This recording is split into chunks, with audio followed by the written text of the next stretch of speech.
ગુજરાત ન્યૂઝમાં આપનું સ્વાગત છે। સમાચારમાં વાત કરીએ તો વડોદરામાં પોલીસ દ્વારા એક યુવકને ઢોરમાર મારવામાં આવ્યો હતો। ત્યારે આ ઘટના બાબતે વિવિધ મુસ્લિમ આગેવાનો પીડિત યુવકની મુલાકાતે પહોંચ્યા।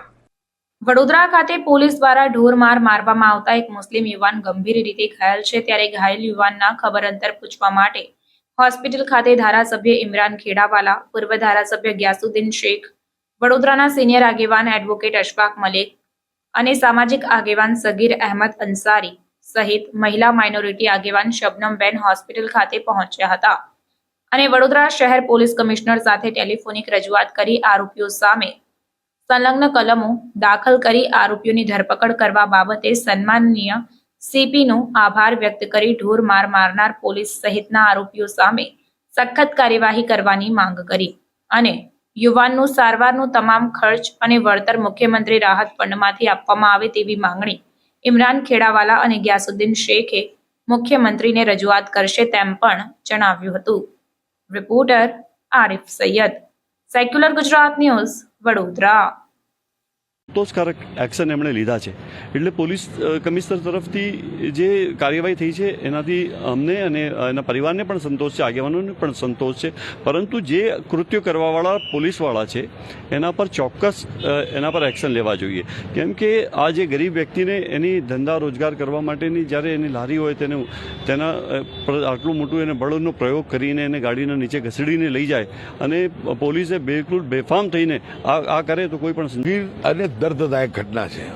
આવી ઘટનાઓ ઉત્તર પ્રદેશ અને બિહારમાં જોતા હતા કે જ્યાં જંગલ રાજ છે, પરંતુ એક સંસ્કારી ગુજરાતની અંદર પોલીસ દ્વારા એક ગરીબ રેકડીવાળાની ઉપર જીપ ચડાવી દેવામાં આવે।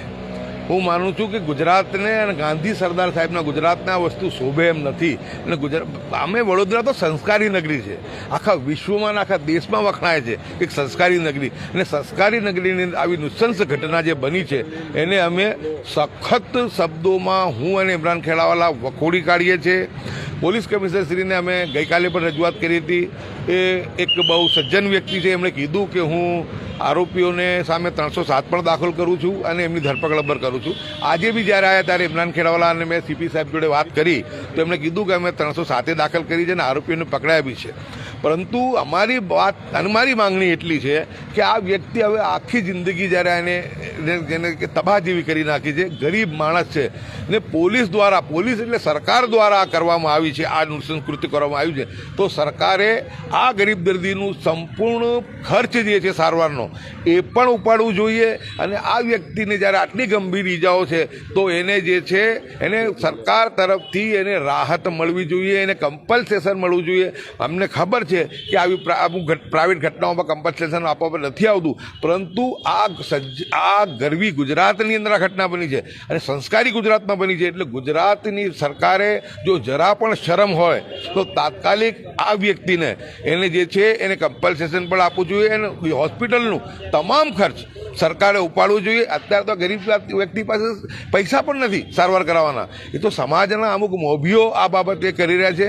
અમારા અશફાક શેખ એડવોકેટ છે, અમારા સગીર અહેમદ અંસારી છે, અમારા ચિરાગ શેખ, અમારા આગેવાનો, અમારા શબનમબેન છે, એવા ઘણા બધા આગેવાનો પોતાની રીતે મહેનત કરી કોશિશ કરી રહ્યા છે, પરંતુ આપના માધ્યમથી સરકારને અમારી વિનંતી છે, સરકારને અમે પત્ર પણ લખીશું, ટ્વીટ પણ કરીશું કે તમામ ખર્ચ સરકાર ઉપાડે અને દર્દીને કમ્પન્સેશન આપવામાં આવે।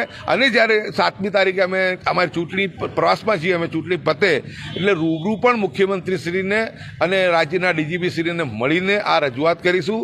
સમાચારોની અવનવી અપડેટ્સ માટે જોતા રહો સેક્યુલર ગુજરાત ન્યૂઝ। સાથે સેક્યુલર ગુજરાત ન્યૂઝ ચેનલને લાઇક, શેર અને સબસ્ક્રાઇબ કરો અને બેલ આઇકોન દબાવીને સમાચારોની ઝડપી માહિતી મેળવો।